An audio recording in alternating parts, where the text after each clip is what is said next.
Against every regulation in the Hegemony Military Handbook, Taemin made a decision that would change his life forever. He was going to cross the boundary into human space. "Sir, this is completely against orders," Hyejin said as they stood in the docking bay of Frontier Station Zeta. In front of them was a small scout ship that Taemin had requisitioned using his military authority. "We could be court-martialed for this. Or worse." "I know," Taemin replied, checking the ship's systems one more time. "But I've spent 30 years mapping the galaxy for the Hegemony. I need to know what's out there. I need to understand why the maps end." Hyejin looked uncertain, but she followed him aboard the ship anyway. What if Captain Dongwu was right? What if they're still dangerous? "Then we'll find out," Taemin said simply. He powered up the engines and requested departure clearance from the station. Within minutes, they were flying away from Frontier Station Zeta, toward the invisible boundary that marked the edge of known space. The journey took 2 hours through normal space. Taemin had decided not to use hyperspace drives near the human boundary, partly because he didn't know if it was safe, and partly because he wanted time to think about what they were doing. "Sir," Hyejin said, watching her instruments, "we're approaching the coordinates where the charts end." Taemin looked at his navigation display. They were still in empty space with no visible signs of any boundary. But according to the computer, they were now less than 1 million kilometers from the edge of the prohibited zone. "I don't see anything unusual," he said. "No patrol ships, no warning beacons, no defensive installations." "Maybe they don't need them," Hyejin suggested. "If what Captain Dongwu told us is true, they might have other ways of monitoring this region." As they crossed the invisible line that marked the boundary, several things happened at once. First, their navigation systems suddenly came alive with new data. The blank space on their charts began filling in with detailed information about nearby star systems, asteroid fields, and safe passages. It was as if someone had just handed them a complete map of the region. "How is this possible?" Hyejin stared at her screen in amazement. "We're receiving detailed navigation data for hundreds of systems. This level of mapping would take decades to complete." Before Taemin could answer, their communications array began receiving a signal. The message came through clearly in perfect Hegemony standard language. "Welcome to human space. Please proceed to coordinates 127.345.789.2 for processing. You will be escorted to ensure safe passage." "Processing?" Hyejin looked worried. "That doesn't sound very friendly." "At least they're talking to us," Taemin replied. He was about to respond to the message when 3 ships appeared around them. They hadn't been there a moment before and the sensors hadn't detected their approach. 1 second, the space around their scout ship was empty. The next, they had escorts. The human ships were unlike anything in the Hegemony fleet. They were sleek and smooth with no visible weapons or engines. They moved through space as if the normal laws of physics were merely suggestions. Most disturbing of all, they were beautiful. Every line and curve seemed perfectly designed, as if the ships were works of art rather than military vessels. "Unknown vessels," Taemin broadcast on standard frequencies. "This is Commander Taemin of the Hegemony Survey Corps. We are conducting a research mission and mean no harm." "We know who you are, Commander," came the reply in a voice that sounded completely human. "We've been expecting you. Please follow the escort ships to the processing station." "Expecting us?" Hyejin whispered. "How could they know we were coming?" Taemin didn't have an answer. He engaged the ship's autopilot and allowed it to follow the human escorts. They traveled for another hour through space that seemed to shimmer and bend in ways that made no scientific sense. Stars appeared where there should have been empty space, and distances seemed to change without explanation. Finally, they arrived at their destination. Taemin had been expecting a military installation or perhaps a space station. Instead, he found himself looking at something that defied easy description. It was clearly artificial, but it seemed to be built from the combined parts of hundreds of different ships. He could see sections that looked Hegemony in design, mixed with components from dozens of other species he recognized and many that he didn't. "That's not possible," Hyejin said. "How can one structure contain technology from so many different civilizations?" A docking tube extended from the station and connected to their ship with a soft vibration that they could feel through the hull. The airlock opened, and a human woman stepped aboard their vessel. She was tall and slender with brown hair and dark eyes, wearing a simple gray uniform that bore no military insignia. "Commander Taemin, Lieutenant Hyejin," she said, greeting them by name. I'm Station Supervisor Jiwoo. Welcome to Integration Station Alpha. How do you know our names? Taemin asked. We know many things about the people who cross our borders, Jiwoo replied with a slight smile. We've been monitoring your research into the missing sections of your navigation charts. We know about your visits to the Grand Archive and Frontier Station. Seda, we know you spoke with Archive Keeper Kyung-ho and Ship Captain Dong-woo. The casual way she mentioned their recent activities sent a chill through Taemin. You've been watching us? We watch everyone who shows interest in our territory, Jiwoo said matter-of-factly. It's a matter of security and safety. But don't worry. You're here about the maps, aren't you? About why your charts end at our border. Yes, Hyejin said. We need to understand why our government pretends this region doesn't exist. Jiwoo nodded as if she had expected this answer. Then let me show you something that will help explain everything. She led them through the station's corridors, and Taemin was amazed by what he saw. The station was full of beings from dozens of different species, all working together on projects that seemed to involve impossible technology. In one room, he saw creatures that looked like living crystals working alongside insect-like beings to build devices that bent light around themselves. In another, gaseous beings that normally lived in the vacuum of space were collaborating with aquatic species to design new types of life support systems. This is incredible, Taemin said. How is any of this possible? Most of these species can't even breathe the same atmosphere. Humans solve problems differently than other species, Jiwoo explained. Where you see obstacles, we see opportunities. Where you see incompatible differences, we see complementary strengths. They entered a large observation deck that looked out into space. Through the transparent walls, Taemin could see other stations and installations scattered across the region. Some looked like cities floating in space, while others appeared to be massive industrial complexes. All of them showed the same pattern of mixed technology and diverse populations. What is this place? Hyejin asked. This is what happens when species choose cooperation over conquest, Jiwoo said. Every being you see here came from somewhere else. Some were refugees from wars. Some were explorers seeking new knowledge. Some were traders looking for better opportunities. And some, like the crew members from Captain Dong-woo's old battle group, were former enemies who decided they preferred our way of life. Taemin felt like his understanding of the galaxy was being turned upside down. Former enemies?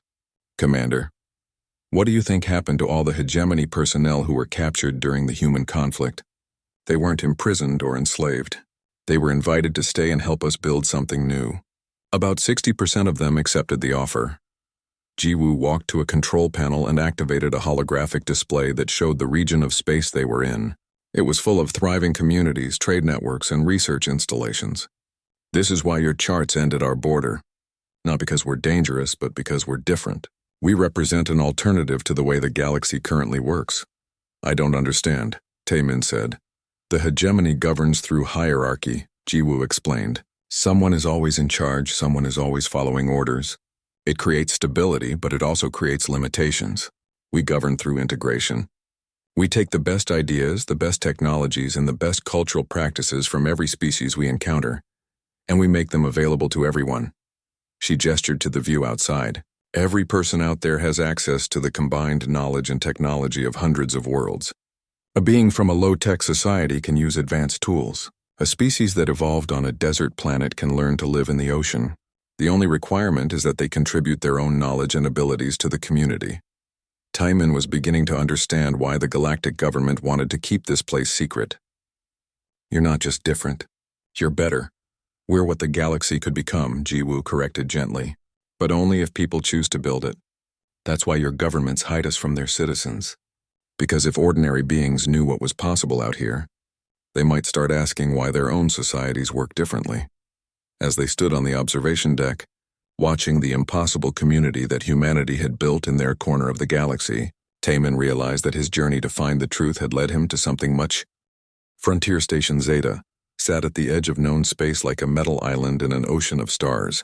It was a supply depot and trading post for merchant ships traveling the outer routes, built from salvaged materials and held together by determination. The station spun slowly to create artificial gravity, and its docking bays were always busy with ships coming and going. Taemin and Hyejin docked their transport ship and made their way through the station's crowded corridors. The air smelled of recycled atmosphere and cooking food from a dozen different worlds. Traders, miners, and freight haulers walked past them, speaking in languages that the universal translators could barely keep up with. "This place is different from the archive," Heejin observed as they passed a group of rough-looking beings loading cargo containers. "Everyone here looks like they've seen hard times." "That's because they have," Taemin replied. "The frontier is not easy. People come out here because they want to be left alone or because they have nowhere else to go. They found the cantina where archive keeper Kyung-ho had told them to look for ship captain Dong-woo. It was a dimly lit place with metal tables and chairs that had seen better days. The walls were covered with pictures of ships and crews from across the galaxy, and a large screen showed news feeds from the inner systems. At a corner table sat a being that had to be Dong-woo. He was tall and broad-shouldered, with gray skin marked by old scars.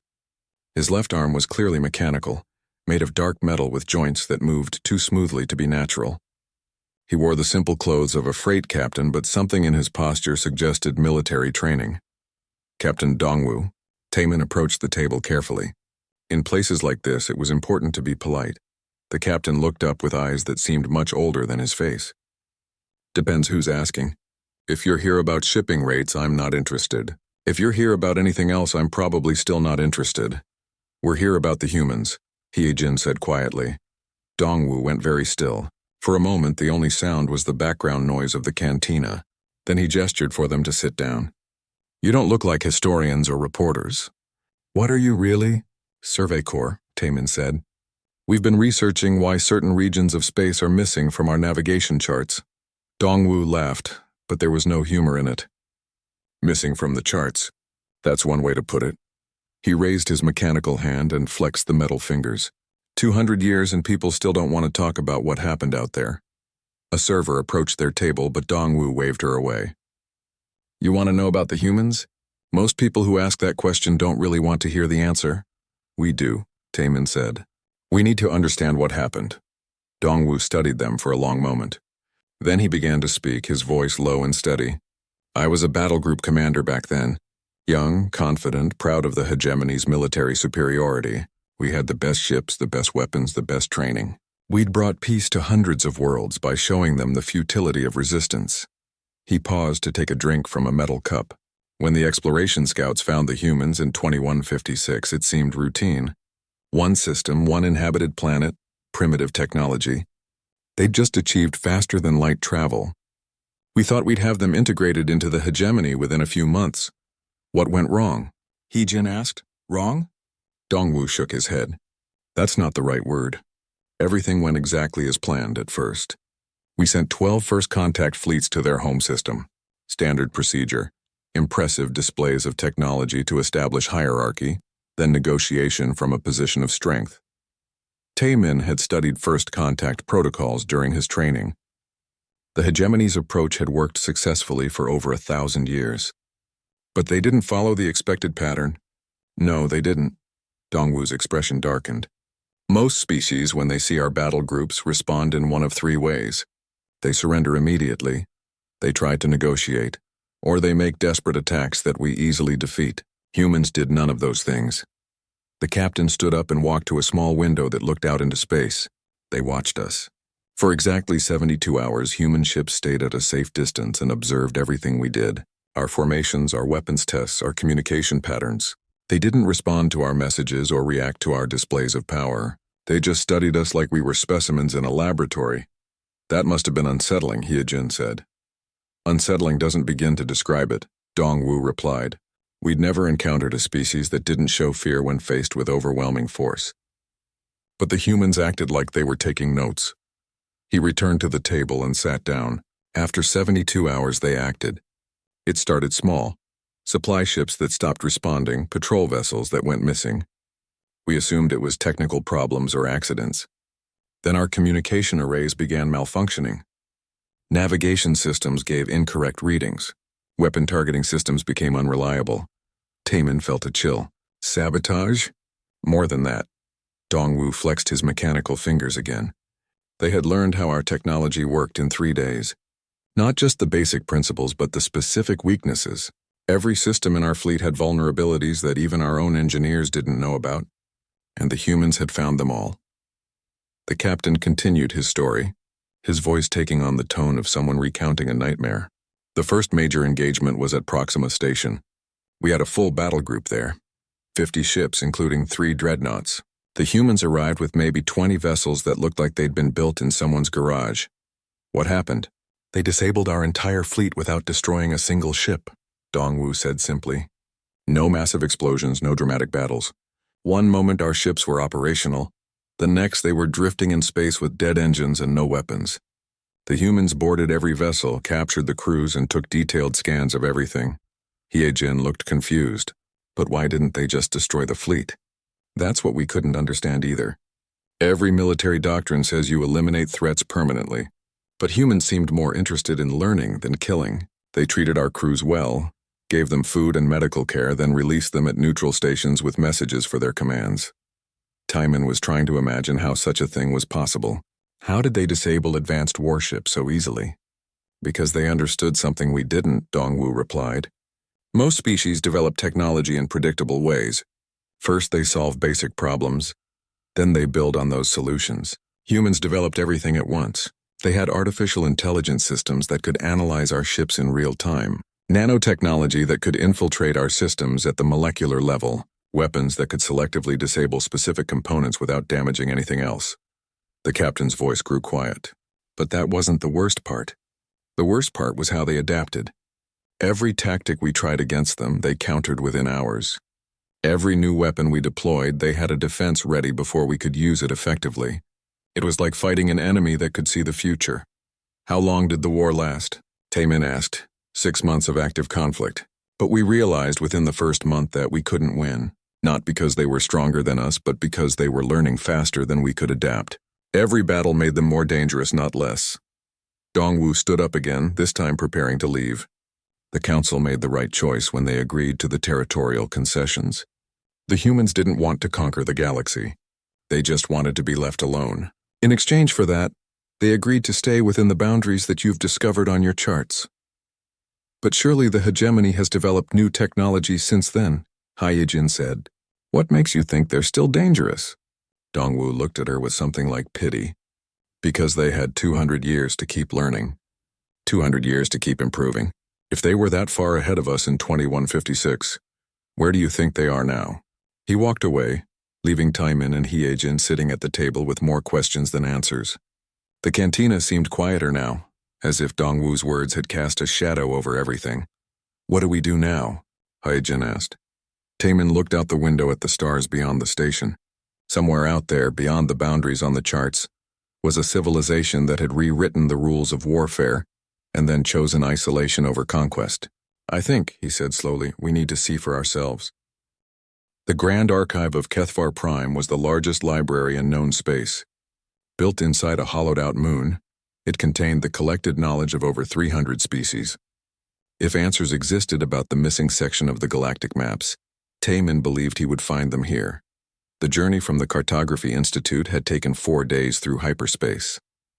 Now Taimin and Hiejin stood before the massive entrance to the archive, carved from black stone and decorated with symbols from dozens of different worlds. Ships from across the galaxy sat in the docking bays around them. Scholars, researchers, and curious beings of all kinds came here seeking knowledge. I've never been anywhere like this, Hiejin whispered as they walked through the entrance hall. The ceiling stretched up so high it disappeared into shadows. Floating platforms carried visitors between different levels while holographic displays showed the location of various collections. Neither have I, Taemin admitted. He had heard stories about the Grand Archive, but seeing it was different. The scale was overwhelming. According to the guide information, the archive contained over 40 billion documents, recordings, and data files. Finding what they needed would not be easy. They approached the main information desk where a tall being with silver skin and multiple arms was helping other visitors. When their turn came, the being looked at them with large, dark eyes. Welcome to the Grand Archive. I am Information Specialist Jeho. How may I assist your research today? We're looking for historical navigation records, Taemin said. Specifically information about regions that were surveyed but later classified or removed from public charts. Jeho's expression didn't change, but there was a pause before he responded. Such records would be located in the restricted historical collection. Access requires special permission from the archive keeper. May I ask the nature of your research? Taman had prepared for this question. I'm Commander Taman of the Hegemony Survey. Corps. We're updating navigation charts and need to understand why certain regions were previously excluded from public maps. I see? Jeho typed something into his terminal. The archive keeper is currently available. However, I should warn you that access to restricted materials is rarely granted to researchers below level 10 clearance. We'd like to request a meeting anyway, Heejin said. Jeho provided them with directions to the archive keeper's office. It was located deep within the archive, past sections dedicated to ancient languages, extinct civilizations, and theoretical sciences. As they traveled through the corridors, Timon noticed that the deeper they went, the fewer people they saw. This was where the serious scholars worked, the ones studying things that most beings preferred to forget. The archive keeper's office was surprisingly small and simple. Behind a plain metal desk sat an elderly being that Taman couldn't immediately identify. He had features that seemed to combine elements from several different species, as if his ancestors had come from many different worlds. I am Vessel Prime Kyung-ho, the archive keeper said in a voice that sounded like distant thunder. I have served as keeper of restricted knowledge for 147 years. You wish to access information that your government has classified. Why? Taman decided to be honest. Because I've discovered that there are regions of space that have been completely erased from our navigation charts. Not marked as dangerous or unknown, but completely removed. As a cartographer, I need to understand why. Kyung-ho studied them both for a long moment. His eyes seemed to see more than just their physical forms. Some knowledge carries a price too heavy for most minds to bear. Are you prepared for the possibility that what you learn might change how you see the galaxy forever? Yes, Taman said without hesitation. Heejin nodded beside him. Very well. Kyung-ho stood and walked to a wall covered with small metal panels. He pressed several in a specific sequence and a hidden door opened. Follow me. But remember, once you see what lies in the restricted archives, you cannot unsee it. They followed him through narrow corridors lit only by dim emergency lighting. The air here felt heavier, filled with the weight of secrets. Finally, they reached a circular room filled with data terminals and storage units that hummed with quiet energy. These are the records that governments prefer their citizens never see, Kyung-ho explained. He activated one of the terminals and began searching through files. What you are looking for relates to events from 2156, I believe. How did you know? Hyejin asked. Because that is when everything changed. Kyung-ho found the files he was looking for and began displaying them on the screen. Few beings alive today remember the time before the territorial accords. The first document that appeared was a military communication log dated 2156. The text was partially corrupted, but Taimin could read enough to understand the general meaning. It spoke of first contact protocols and unprecedented resistance and request for immediate reinforcement of 17 battle groups. This is a military report, Taimin said. Who were they fighting? Read further, Kyung-ho advised. The next document was an evacuation order. It commanded all civilian populations to leave 17 star systems immediately. The reason given was to avoid civilian casualties during the human conflict. Humans? Heejin said. I've never heard of them. Few have, Kyung-ho replied. The records were classified shortly after the conflict ended. More documents appeared on the screen. Battle reports describing ships of unknown design. Medical records listing casualties from weapons that didn't match any known technology. And then a message that made Taman's blood run cold. They came from Sol System without warning. Our first contact fleet made standard diplomatic overtures. They responded by studying us. For exactly 72 hours they observed our ships, our weapons, our tactical formations. Then they acted. Request immediate strategic withdrawal from Sectors 7 Alpha through 7 Delta. Nothing in our arsenal can stop them. This can't be right, Taemin said. The hegemony has never lost a military conflict. Our technology is the most advanced in the galaxy. Kyung-ho brought up another file. This one was from the Galactic Council itself, dated 6 months after the first contact reports. By unanimous vote, Sectors 7 Alpha through 7 Epsilon are to be permanently designated as Human Autonomous Zone. No member species will attempt contact, survey, or passage through these regions. This decision is final and not subject to review. The room fell silent except for the humming of the data terminals. Taemin stared at the screen, trying to process what he was reading. An entire region of space had been given to one species after a military conflict that had lasted less than a year. What happened to them? He asked. These humans? They are still there, Kyung-ho said simply. Beyond the boundary that you discovered on your charts. The galactic community decided it was safer to pretend they don't exist. Hyejin was reading through more reports. Sir, look at this. These battle reports describe technology that sounds impossible. Ships that could appear and disappear instantly. Weapons that could disable entire fleets without destroying them. And look at this casualty report. They captured prisoners but never killed anyone unless they were directly threatened. That is correct, Kyung-ho confirmed. The humans fought unlike any species in galactic history. They seemed more interested in understanding their enemies than destroying them. Taemin felt like everything he thought he knew about the galaxy was falling apart. How is it possible that an entire war was hidden from the public? Because everyone involved agreed it was better that way, Kyung-ho said. The humans wanted to be left alone. The council wanted to avoid panic. And so the compromise was made. The humans would stay in their region and the rest of the galaxy would pretend they had never existed.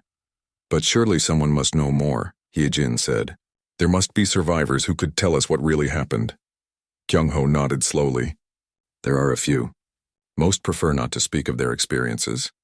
But if you truly wish to understand why your maps end where they do, you should speak to Ship Captain Dongwoo. He commands a freight station near the human boundary. He is one of the few who encountered them directly and lived to remember it. As they prepared to leave the restricted archives, Kyung-ho placed a hand on Taemin's shoulder. Be careful, Commander. Some truths are more dangerous than lies. The boundary on your maps exists for a reason, but Taemin knew he couldn't stop now. The mystery had become something more than professional curiosity. It had become a need to understand how the galaxy really worked, and what other secrets were being kept from people like him. Commander Taemin stood in front of the massive holographic display, his blue skin glowing softly under the artificial lights of the Vorthak Galactic Cartography Institute. For 30 years, he had been mapping the stars for the Hegemony Survey Corps. He had seen gas giants that could swallow entire star systems, nebulae that sparkled like frozen rainbows, and black holes that bent space itself. But he had never seen anything like this. The star chart floated before him, showing thousands of systems across the galaxy. Red dots marked dangerous zones. Yellow showed unexplored regions. Green indicated safe passages for merchant ships. But there was something wrong. At the edge of grid section 7 Alpha Delta, the map simply stopped, not faded or marked as unknown. It just ended in a perfectly straight line, as if someone had taken a knife and cut away part of the galaxy. Lieutenant Hyejin, Taemin called to his assistant. She was a young officer with bright purple eyes and the quick mind that had made her the top graduate from the Navigation Academy. Come look at this. Hyejin walked over, her boots clicking on the metal floor. She had been working on updating trade routes all morning, but the worry in her commander's voice made her drop everything. What is it, sir? Taemin pointed at the empty space on the map. Have you ever seen anything like this before? She studied the display, her eyes narrowing. The boundary was impossibly clean, cutting through what should have been dozens of star systems. No, sir. That's strange. Usually when we have unmapped regions, they fade out gradually. This looks like someone deliberately removed the data. Exactly. Taemin manipulated the controls, zooming in on the boundary. The line became even more obvious. It wasn't natural. According to the database, this section contains notation, beyond surveyed territory, navigation prohibited. But look at the surrounding areas. We have detailed maps for regions much further away. Hyejin pulled up her personal data pad and started cross-referencing. Sir, I'm checking the academy records. In 4 years of training, we never studied this region.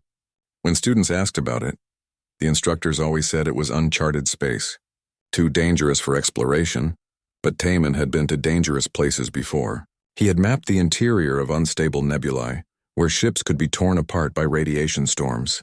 He had charted courses through asteroid fields where rocks moved faster than bullets. He had even surveyed the edges of black holes where time itself moved differently. Dangerous space looked chaotic on charts. This looked organized. Pull up the historical database, he ordered. Let's see when this region was first marked as prohibited. The computer hummed as it searched through decades of records. Finally, text appeared on a side screen. Classification established by Galactic Council Resolution 2156-7789. Details classified above Level 9 clearance. Taemin's rank gave him Level 6 clearance. High enough to know about most military secrets, but not high enough for this. "Clum 56, he muttered. That was over 200 years ago. What happened then? Heejin was already searching through her academy history lessons. Sir, 2156 was during the Great Expansion period. That's when the hegemony was bringing new species into the galactic community, but I don't remember anything significant about that particular year. Something bothered Taemin about the date. It felt familiar, like a half-remembered dream. He accessed his personal files and started searching through old mission reports. Most of his early career had been routine mapping assignments, but there had been a few unusual ones. Here, he said suddenly, Mission Report 2179. I was assigned to update navigation charts for Sector 6 Gamma through 7 Alpha, but look at this note. He read from his own report from 8 years ago. Survey incomplete. Orders received to terminate mapping at Grid Section 7 Alpha Delta. No explanation provided. Recommend follow-up mission to complete sector survey. Did you ever get that follow-up mission? Heejin asked. No, and now I'm wondering why. Taemin saved his current work and started a new search. If the records were classified, maybe he could find hints in other places. He accessed the public archives looking for any mention of the prohibited zone. Most searches came back empty. But after an hour of digging through old news reports and scientific journals, he found something interesting. A research paper from 2155 titled Stellar Cartography of the Perseus Arm's Outer Regions mentioned several promising systems in what was now the blank area. Listen to this, he told Heijin. The paper describes numerous habitable worlds in the 7 Alpha Delta region, with evidence of at least one system showing signs of industrial development. But the paper was never completed. The author, Dr. Yunki, published a retraction the following year saying his data was incorrect. Heejin looked puzzled. That's odd. Scientists don't usually retract stellar surveys unless they made serious mistakes. Stars don't move around. Taemin was beginning to feel like he was solving a puzzle with missing pieces. Every clue led to more questions. He tried a different approach and searched for the term Terran space that he had seen in one old database reference. The results were strange. Most entries had been deleted or corrupted. But he found fragments, references to the Terran conflict and human territorial claims, and something called the Sol System incident. But every time he tried to access more details, he hit classified barriers or corrupted files. Sir, Heijin said quietly, are you sure we should be researching this? If it's classified at Level 9, there must be a good reason. Taemin had been asking himself the same question. In 30 years of service, he had always followed orders without question. The hegemony had brought peace to thousands of worlds. Their system of governance had prevented wars and created prosperity across the galaxy. But now he was discovering that there were secrets being kept from people like him, career officers who had dedicated their lives to serving the greater good. Maybe, he said, but look at this boundary again. It's not just classified. It's been erased. Someone wants to make sure that nobody even knows there's something to ask about. That bothers me. He made a decision that would change everything. Heejin, request leave time for both of us. 2 weeks should be enough. Leave time, sir? For what? Taemin smiled for the first time that day. Research. If the official databases won't tell us what's beyond that line, maybe we can find someone who will. As they prepared to leave the institute, Taemin took one last look at the star chart. The empty space seemed to stare back at him, full of secrets and possibilities. Tomorrow he would begin a journey that would take him further from home than any mapping mission ever had. Not into uncharted space, but into forgotten history. The galaxy was much bigger than he had thought, and apparently much stranger.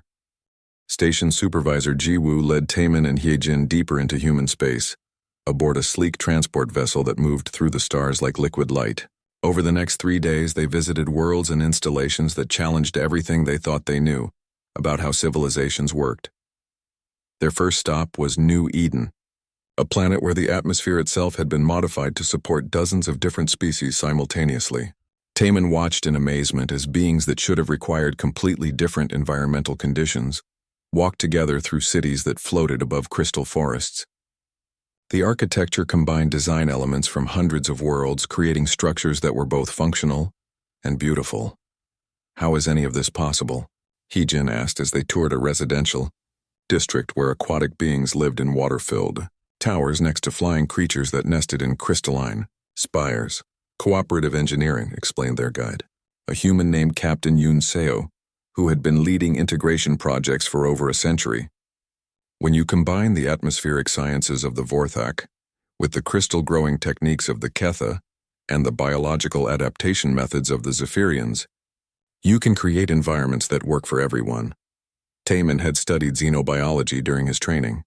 According to everything he had learned, what he was seeing should have been impossible.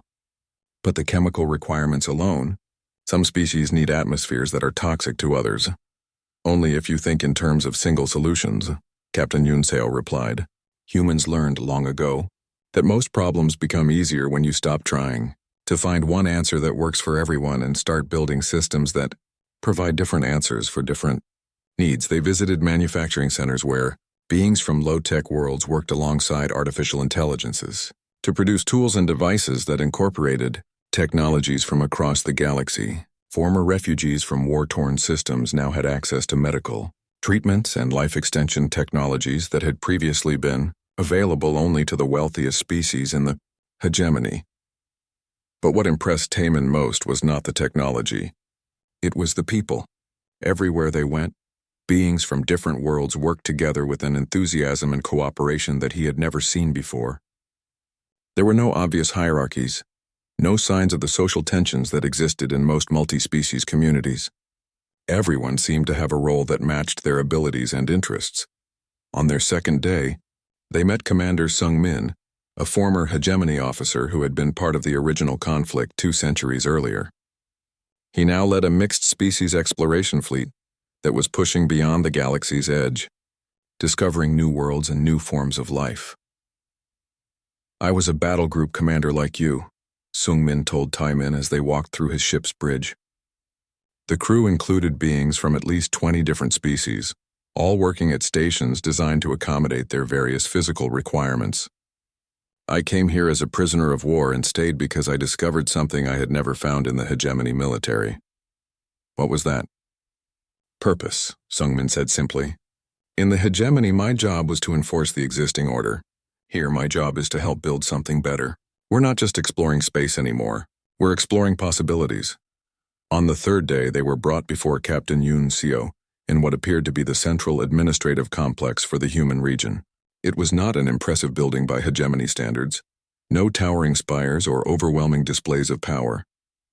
Instead, it was a simple structure surrounded by gardens where beings from across the galaxy came to share ideas and solve problems. You've seen what we've built here, Captain Yoon Seo said, as they sat in a comfortable room with windows that looked out over the gardens. Now I need to explain why your governments work so hard to hide us from their citizens. She activated a holographic display that showed the galactic political structure. The current system works through hierarchy and scarcity. Resources are controlled by those at the top and distributed downward based on loyalty and compliance. It creates stability, but it also creates limitations. Taemin studied the display. He recognized the structure. It was how every government he had ever known operated. But it's kept peace for over 1,000 years. Has it? Captain Yoon Seo asked. Or has it simply managed conflict?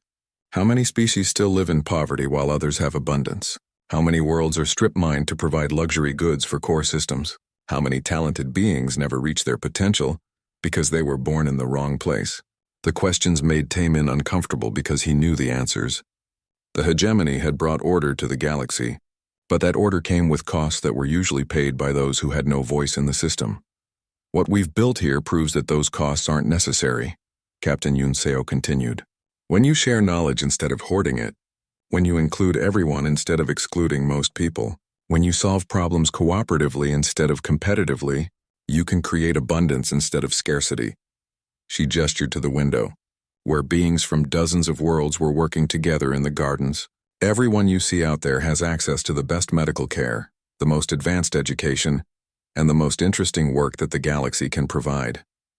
Not because they were born lucky, but because we chose to build a system that works for everyone. Then why do you stay hidden? Hyejin asked. Why not share this with the rest of the galaxy? Because, Captain Yunseo said with a sad smile, the current power structures would rather destroy what we've built than allow it to spread. We tried open contact once, right after the conflict ended. We sent ambassadors to the Galactic Council offering to share our technologies and our social innovations. What happened? They were politely ignored. The Council made it clear that they preferred the current arrangement. We would stay in our territory, they would stay in theirs, and neither side would interfere with the other. It was presented as a peace treaty, but it was really a quarantine. Captain Yunseo stood and walked to the window. The truth is, we're not a military threat to the galactic powers. We're an existential one. If ordinary citizens knew that it was possible to live without poverty, without restrictive hierarchies, without artificial scarcity, they might demand the same for themselves. She turned back to face them. That's why your maps end at our border. Not because we're dangerous, but because we're proof that the galaxy could be different. Better. The room fell silent as Taemin and Hyejin processed what they had learned. Everything they had seen over the past few days supported what Captain Yunseo was saying. The human region wasn't just more advanced than the rest of the galaxy, it was more humane. Now you face the same choice that everyone who discovers us must make, Captain Yunseo said gently. You can return to your old lives and keep our secret, or you can stay and help us build something unprecedented in galactic history. Taemin looked at Hyejin. He could see the conflict in her eyes. The safe choice would be to go back, to file a report saying they had found nothing interesting beyond the border. But the truth was too important to hide. What happens if we choose to stay? Hyejin asked. You help us prepare for the day when the rest of the galaxy is ready for what we offer, Captain Yunseo replied. Change is coming whether the current powers want it or not. The question is whether it comes peacefully through example or violently through revolution. Hyejin was quiet for a long moment. Finally, she spoke. I think I need to go back. Not because I don't believe in what you've built, but because I need time to understand what it means. And maybe I can help prepare others for the truth. Taemin nodded. It was the right choice for her. But for him, the decision was already made. I'd like to stay. I've spent 30 years mapping the galaxy for the hegemony. I'd like to spend the rest of my life helping to build something better. Years later, Admiral Hyejin stood in the same command center where this journey had begun, staring at the same star charts that showed empty space beyond the human boundary. But now she knew the truth. The blank area on the map wasn't empty. It was full of hope. She had kept the secret as she rose through the ranks, but she had also quietly prepared others. Officers who asked the right questions found themselves assigned to missions that would help them discover the truth for themselves. Scientists who showed interest in cooperative research received funding for projects that pushed the boundaries of what was considered possible. Change was coming to the galaxy. It would take time, perhaps centuries, but it was inevitable. The human example had shown that there was a better way to live among the stars. And eventually, Hyejin believed, the rest of the galaxy would be ready to choose hope over fear. She touched the boundary line on the holographic display and smiled. Maybe someday soon, she whispered. We'll be ready for what you're building out there. In the distance, beyond the edge of the known galaxy, Taemin was helping to explore new worlds and new possibilities. The maps would expand again someday, but when they did, they would show not just new territories but new ways of being human among the stars.